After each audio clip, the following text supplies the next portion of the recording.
नमस्कार। साहित्यिकी कार्यक्रम में आपका स्वागत है। इस कार्यक्रम में आज हमारी चर्चा का विषय है हिमालय में महादेवी, और इस चर्चा में भाग लेने के लिए हमारे साथ मौजूद हैं वरिष्ठ साहित्यकार श्री सोमवारी लाल उनियाल प्रदीप जी और कवि और समीक्षक श्री दिनेश कुकरेती जी। उनियाल जी और कुकरेती जी, आप दोनों का दूरदर्शन स्टूडियो में हार्दिक स्वागत है, अभिनंदन है। बातचीत की शुरुआत उनियाल जी मैं आपसे करता हूं, और आपसे मेरा पहला सवाल यही है कि महादेवी वर्मा, जिनकी आज हम चर्चा कर रहे हैं, उनका हिंदी कविता में खासकर क्या स्थान है? आप उनको किस स्थान पर रखते हैं? देखिए, हिंदी कविता में और ख़ास तौर पर जो छायावादी युग था जी हिंदी कविता का, उसमें जो एक त्रयी थी ये पंत प्रसाद निराला, इसके साथ चौथा कोण बनाती महादेवी वर्मा भी उस श्रेणी में आती हैं। इसलिए जितने हिंदी साहित्य के शीर्ष पर जितने साहित्यकार रहे हैं, उनमें पंत प्रसाद निराला और महादेवी वर्मा रही हैं।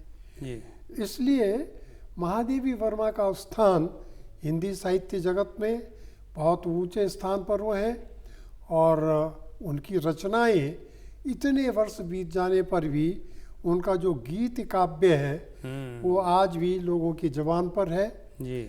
और उनको छायावाद के साथ साथ उनकी साहित्य में रहस्यवाद का भी दर्शन होता है। और वो करुणा की प्रतिमूर्ति थी, उनको कह सकते हैं, उनको कहा जाता है आज के युग में कि वे आधुनिक मीरा हैं। तो इसलिए साधना के क्षेत्र में महादेवी जी बेजोड़ रही हैं, और जिन गंगोत्तरियों की तरफ हम जाते हैं साहित्य को तलाशने, उनमें उन गंगोत्तरियों में महादेवी जी का एक बहुत बड़ा स्थान है। जी, शुरुआती वक्तव्य में आपने महादेवी का जो स्थान स्थापित किया है, वो हम तो महादेवी को अपने पाठ्यक्रम में पढ़ते रहे, और उसके बाद लगातार एक नाम जो लगातार चर्चा में रहा और हमारे अंतस में रहा दर्ज, वो जाहिर है महादेवी का रहा। दिनेश कुकरेती जी, आपके पास मैं इस सवाल के साथ आ रहा हूँ कि महादेवी वर्मा का हिमालय से बड़ा गहरा लगाव रहा है, और हम सभी जानते हैं कि रामगढ़ जो गांव है नैनीताल से लगा हुआ, भवाली से बमुश्किल 12-14 किलोमीटर है, तो रामगढ़ में उनकी मीरा कुटीर आज भी है, और अब वहाँ पर विधिवत महादेवी वर्मा सृजन पीठ बना है। उनका जो ये गहरा लगाव उत्तराखंड से रहा है, हिमालयी अंचल से रहा है, इसको आप किस रूप में देखते हैं? दरअसल उत्तराखंड से जितने भी हमारे तमाम बड़े साहित्यकार हुए हैं, सभी का लगाव रहा है जी, और उन्हीं के कारण गुरुदेव रविन्द्रनाथ टैगोर ने उनसे महादेवी वर्मा से जब यहाँ का जिक्र किया था, तो उन्होंने भी हाँ नहीं की सोची, और बद्री केदार की जब यात्रा पे गई तो लौटते हुए उनके दिमाग में आया कि क्यों ना मैं उस रामगढ़ होया हूँ जिसका गुरुदेव ने जिक्र किया है। अच्छा। क्योंकि एक दौर की बात है कि कहते हैं कि गुरुदेव वहाँ शांति निकेतन बनाना चाहते थे। जी जी। तो वो जब वहाँ रामगढ़ गई तो एक रात रही हो खाली, लेकिन उन्होंने जब देखा उसका सौंदर्य, वहाँ से हिमालय के दर्शन, वहाँ से प्रकृति का सौंदर्य, तो वहाँ से निहाल हो गई हो। और उसके बाद जब वो लौटी तो उन्होंने फिर इस संदेश के साथ वहाँ पर लौटी कि यहाँ पर मेरे को एक आवास बनाना है। वहाँ के जो प्रधान थे उनसे उन्होंने आवास बनाने के लिए कहा, और फिर वो उनका वहाँ तक अंतिम समय तक वहाँ आना जाना लगा रहा। और उनका आना जाना क्या रहा कि उनके साथ तमाम जितने भी साहित्यकार का वो आवास बन गया, बाद में एक किस्म से उनका मंदिर बन गया वो। और आज भी जब उनके जाने के बाद जब वो सृजन पीठ के नाम से उसका विकास हुआ, तो आज भी वो साहित्यकारों का गढ़ है।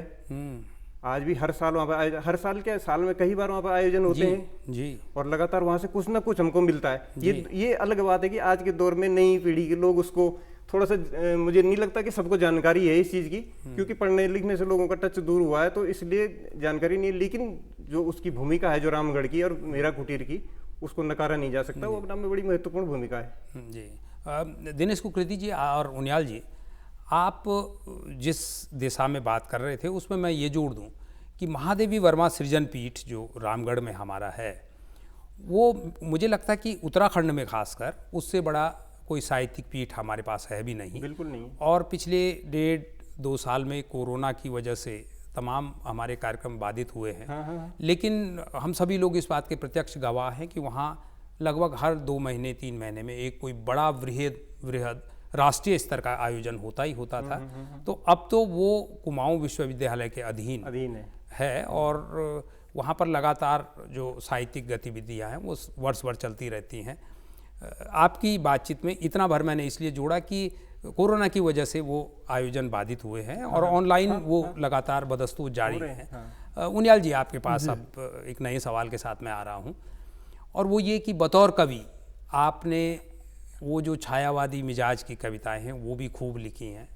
पाठक के रूप में हमने आपको खूब पढ़ा है, और आपने नई कविताएं भी खूब लिखी हैं जिसको हम मुक्त छंद की कविताएं कहते हैं।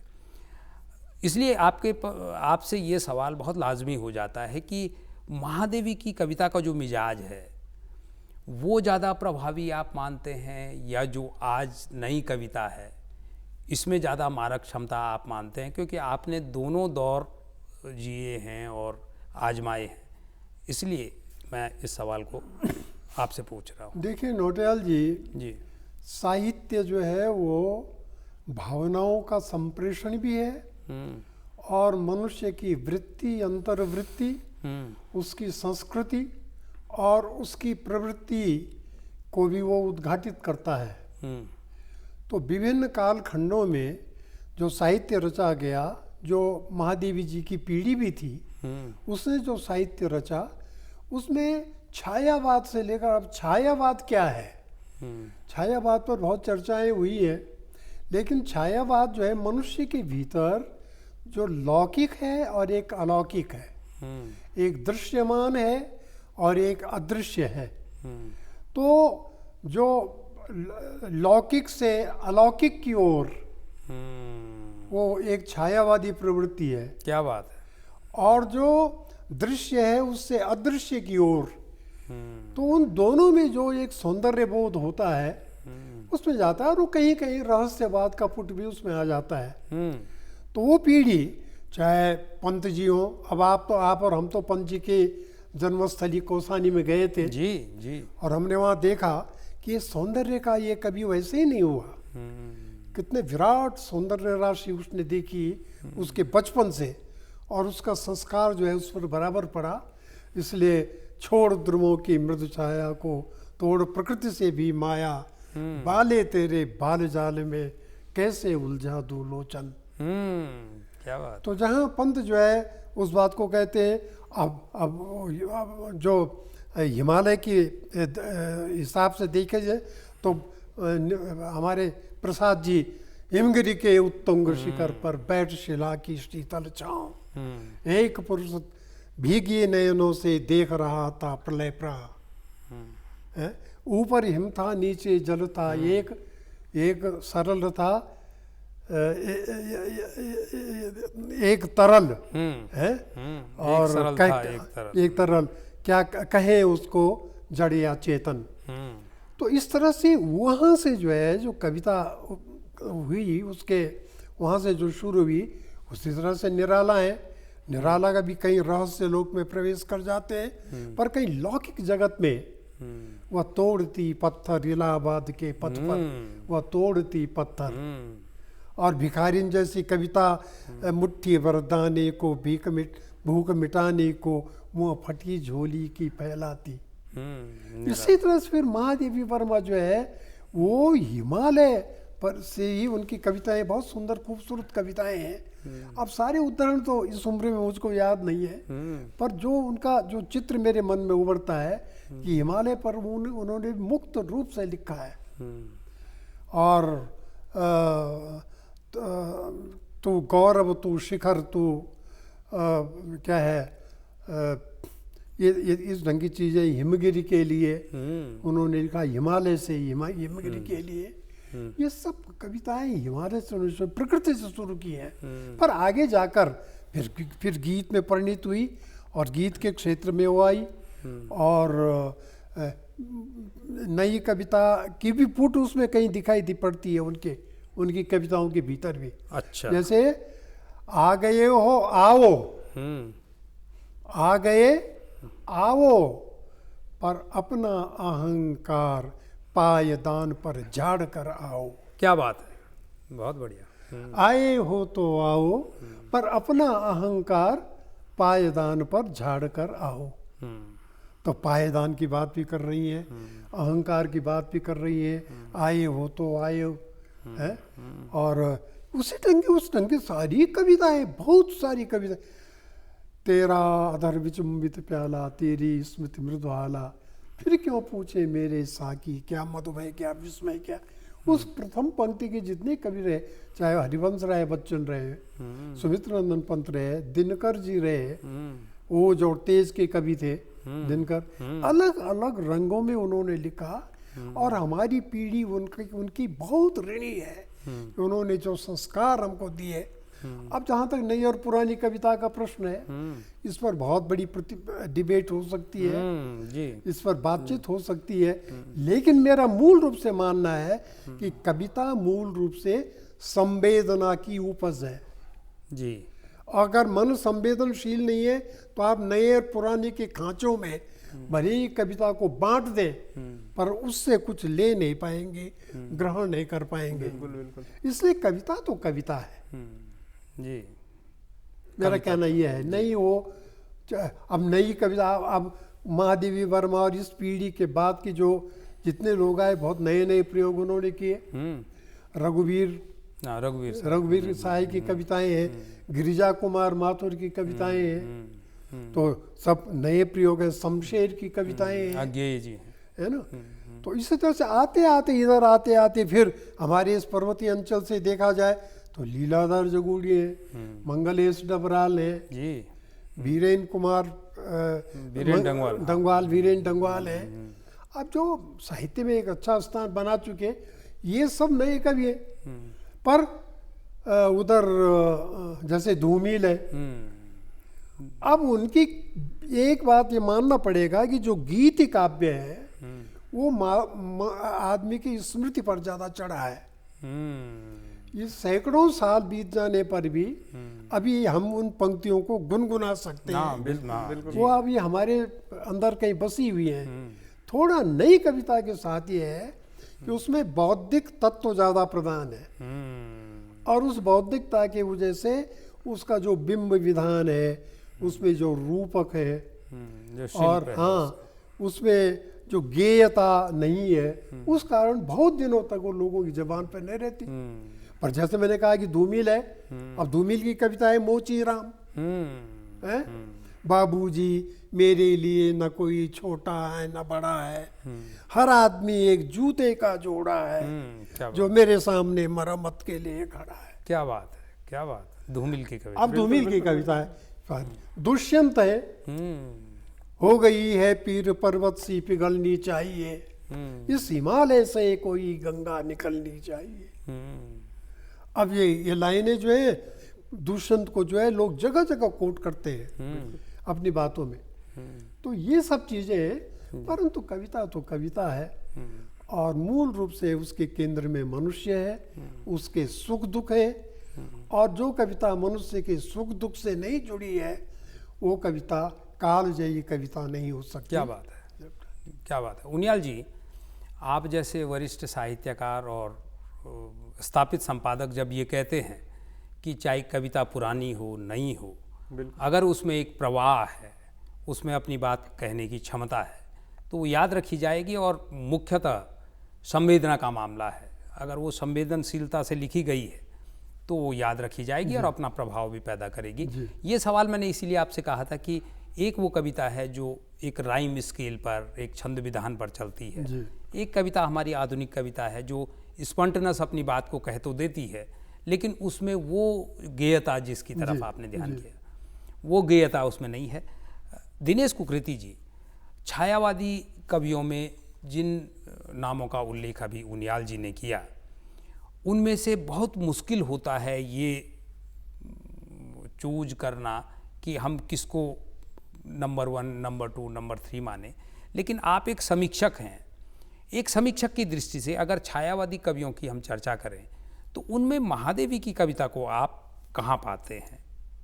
दरअसल इसमें जो हमारे जो जितने भी छायावादी कवि हुए हैं उन्होंने प्रकृति के उल्लास पे कविता की है, लेकिन महादेवी प्रकृति की वेदना पे कविता करती है। क्या बात! और वही उसका सर्वश्रेष्ठ पक्ष है कि वो वेदना को उभारती है और उस वेदना में वो उल्लास ढूंढती है, उस वेदना में आनंद, व्यक्ति से समष्टि तक जाती है वो। हाँ, है तो उसका व्यक्तिगत दुख हो एक दौर का, लेकिन जब वो कविता के रूप में ढलता है तो धीरे धीरे वो समष्टि का दुख होते जाता है और उसमें तब उससे वो आनंद ढूंढती है कि उसमें आनंद कहाँ से प्राप्त किया जाए। तो यही महादेवी तमाम छायावादी कवियों से अपने को अलग खड़ा करती है, जो उनकी कविता है।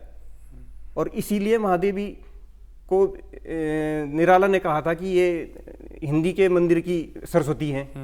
तो इसी यही वजह थी उसकी महादेवी की कविता, इसीलिए हम अलग मानते हैं। जी जी, ये आपकी, मैं इसीलिए आपसे कहा कि जो समीक्षक और आलोचक की दृष्टि होती है वो एकदम अलग होती है। और आपने एक बिल्कुल नई बात और मौलिक बात कही कि प्रकृति में उल्लास तो सभी कवियों ने ढूंढा है। बिल्कुल, बिल्कुल। अंग्रेजी में हमारे पास रोमांटिक युग में पूरा वर्ड्सवर्थ से लेकर शैली से लेकर तमाम एक पूरी फहरिस्त है। वही हिंदी में भी पूरी एक फहरिस्त है जिन्होंने प्रकृति में उल्लास ढूंढा। अब लेकिन कम हैं जो प्रकृति में वेदना ढूंढते हैं और उस वेदना में ही एक उल्लास पैदा करते हैं। तो महादेवी उन कवियों में रही है और ये जो पक्ष है यही इसका मौलिक पक्ष है। इसका मौलिक पक्ष है। तो अब इसके बाद मैं उनियाल जी आपके पास इस सवाल के साथ आ रहा हूँ कि एक, जैसे अभी आपने कहा भी कि एक वो कविता थी जिसमें गेयता थी, छंद विधान था, बहुत मेहनत भी थी, इसमें कोई शक नहीं कि उस दौर में कवि जब लिखते थे तो दिनकर जी की आपने बात की, तो दिनकर जी की जो कविताएं हैं वो गाने में तो बहुत, दुष्यंत की आपने बात की, लेकिन जब वो कवि ने लिखी होंगी तो कई बार वो राइम स्केल पर उनको तरासा होगा, तभी वो उनमें ये गेयता आई है और वो इतने प्रभावी हुए हैं। लेकिन बतौर संपादक आपके पास तो इतने सालों, 60 साल 50 साल का आपका संपादन का भी अनुभव है। कई तरह की कविताएं आज भी आपके पास आ रही हैं, जो नई कविता जिसको हम कह रहे हैं।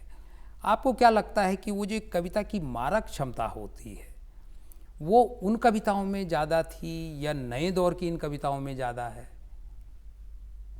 देखिए पुरानी कविताओं में आप हरिश्चंद्र जी से चलकर जो है देख लीजिए, और उस जमाने कुछ दरबारी कवि भी होते थे। हाँ, कुछ दरबारी कवि वो होते तो सिर्फ जो है दरबार को खुश करने के लिए और दरबार की छत्र छाया में जो है वो कविताओं को रचते भी थे और उनको बाँचते भी थे। लेकिन उसके बाद जब प्रगतिवादी युग आया, अब पंत का ले लीजिए, पंत जो है गांधी से शुरू होते हैं।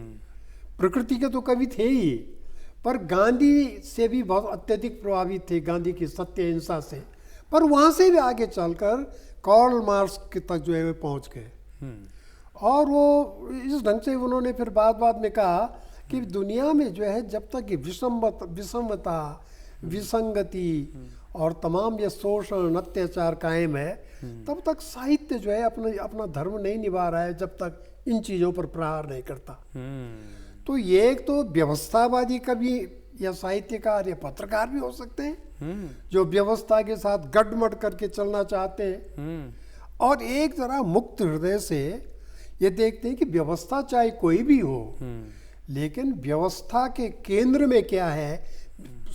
व्यवस्था जो है तभी जो है अच्छी चलती है जब वो लोगों को जो है वो अपनी गिरफ्त में पूरी तरह से रख सके।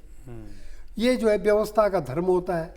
पर अगर लोक से हम जुड़े, लोकतंत्र है, तो लोकतंत्र में समानांतर रूप से व्यवस्था के विरुद्ध भी कविता भी खड़ी हो जाती है, साहित्य भी खड़ा हो जाता है।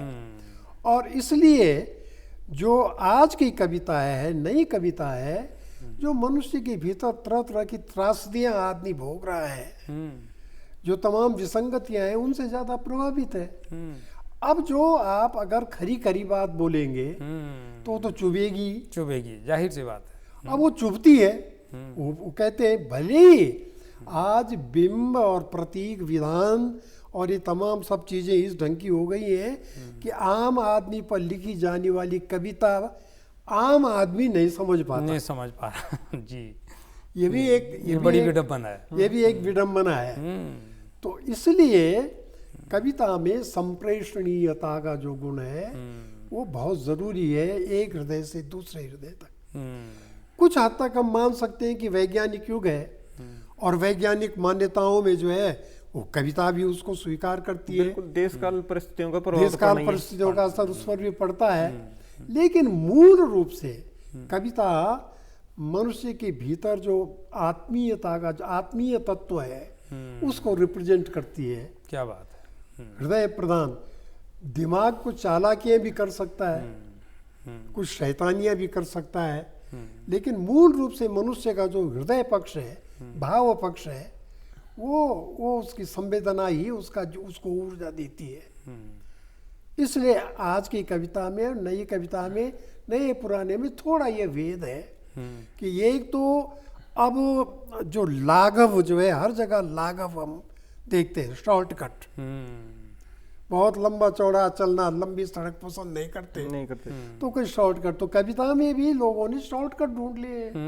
क्या बात। प्रयोग होते हैं समय के साथ, प्रयोग होते हैं और शब्द लाघव उसकी जो एक विशेषता होती है कि कम से कम शब्दों में ज्यादा से ज्यादा बात कही जाए, ये नई कविता का है।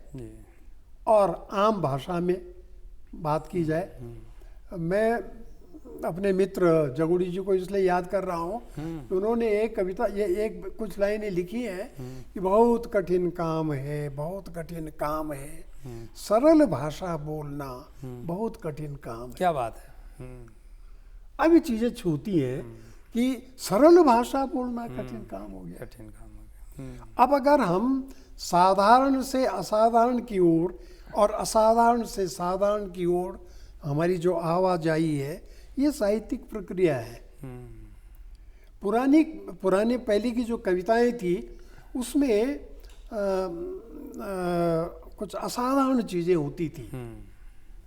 अब नई कविता असाधारण से साधारण की ओर आकर असाधारण बात करना चाहती है। जी उनियाल जी, जो नई कविता और पुरानी कविता पे हम चर्चा कर रहे हैं, वो मैंने केवल इसीलिए आपसे ये सवाल किया कि आपने दोनों दौर देखे हैं, दोनों तरह की कविताएं आपने पढ़ी तो खूब हैं ही, आपने लिखी भी हैं। आपकी कविताओं में दोनों तरह का स्वाद मिलता है।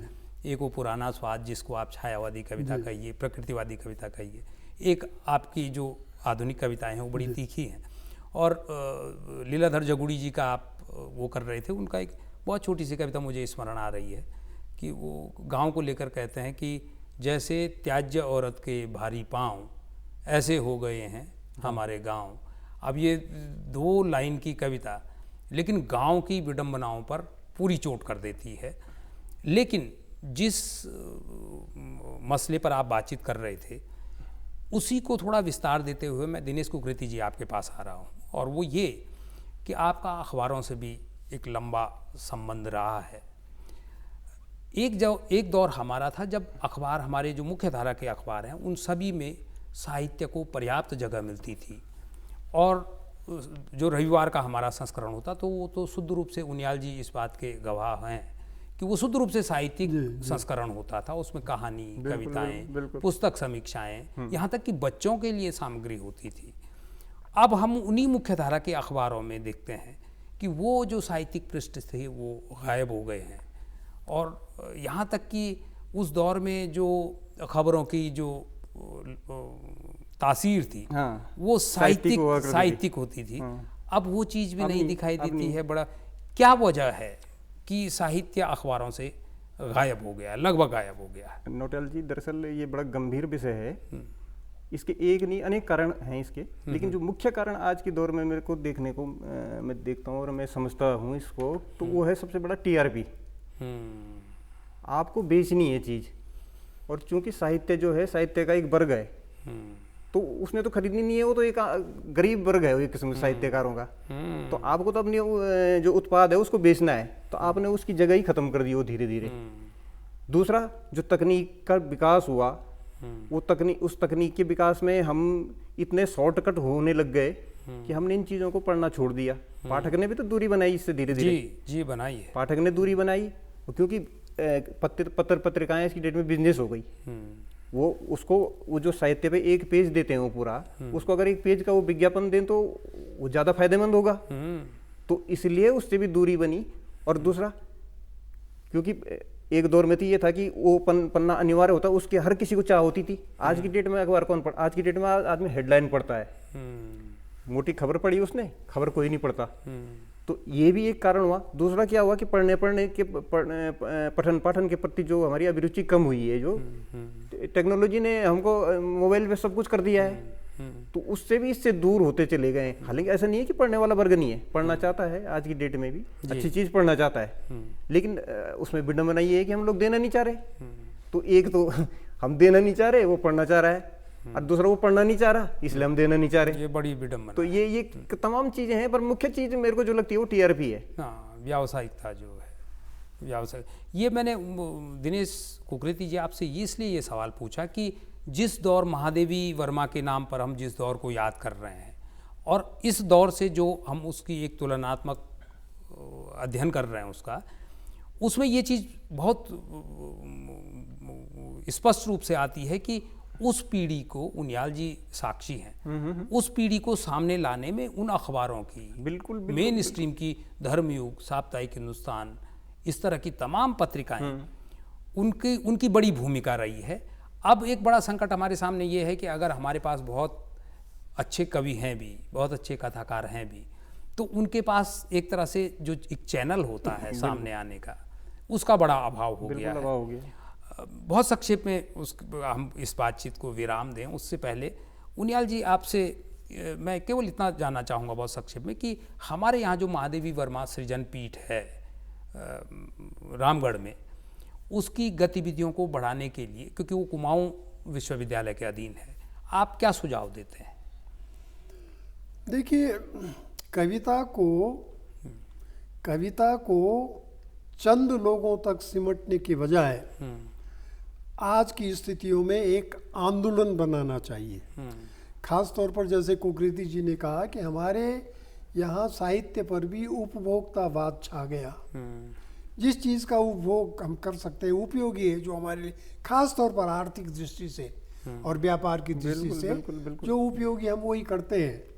महादेवी जी के गीत इतने सुंदर हैं, अगर हमारे जो साहित्यिक संगठन है जगह जगह, उनके गीत काव्य पर जो है कहीं कार्यक्रम आयोजित करें और उनको एक बार फिर वो गूंजे, तो उस गूंज में जो है बहुत पुरानी चीज़ें निकल कर तो सामने आएंगी, पर नयों को भी उससे कुछ प्रेरणा मिलेगी। जी जी। इसलिए वो अच्छी बात है कि महादेवी सृजन पीठ ने जो है ये काम किया, उसमें कुछ लोगों ने अच्छा काम किया है।